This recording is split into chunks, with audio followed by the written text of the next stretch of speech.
مدل رادیویی رو که میخوام خدمتتون معرفی کنم مدل رادیو 603 آلفا هستش که همینجور که ملاحظه میکنید این شکل خود بسته است به این شکل و در داخل خود بسته بندی خود دستگاه اصلی رادیو قرار داره مدل 603 که این رادیو قابلیت این رو داره که سیم کارت میخوره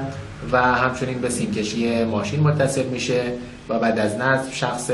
راننده میتونه از راه موبایلش به صورت کاملا آنلاین ماشینش رو ردیابی کنه. در مواقع سرقت خودرو از راه دور با ارسال یک SMS ماشین خودش رو خاموش کنه و ماشینش به هیچ عنوان روشن نمیشه مگه اینکه مجددا SMS دیگه‌ای رو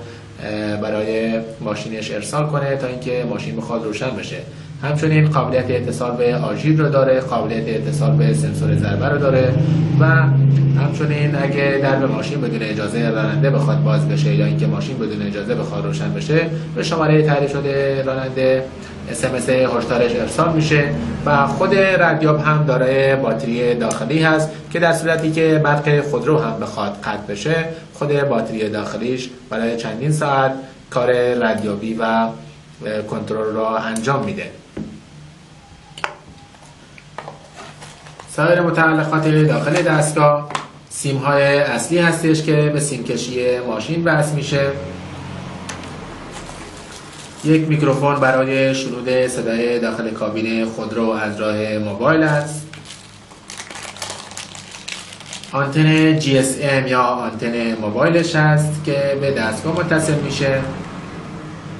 رله قطع کن هست که از طریق این رله با ارسال SMS برق اصلی خود رو قطع میشه و تا خود راننده مجددا SMS نده ماشین قابل روشن شدن نیست. و در قسمت دیگه از بسته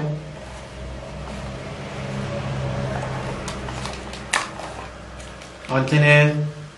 GPS قرار داره که سیگنال را از ماهواره‌های GPS دریافت میکنه و از طریق شبکه موبایل موقعیت لحظه به لحظه ماشین رو به صورت کاملا آنلاین به راننده گزارش میده و به شخص راننده این رو میگه که ماشینش الان دقیقاً کجاست و دیروز، پریروز یا 6 ماه پیش یا 7 ماه پیش بر اساس تاریخ و زمان ماشینش دقیقاً در چه مسیرهایی بوده، با چه سرعتی حرکت کرده و اینکه اگه موضوع خاصی برای ماشین پیش بیاد از طریق گوشی موبایل کاملا ماشینش در کنترلش است.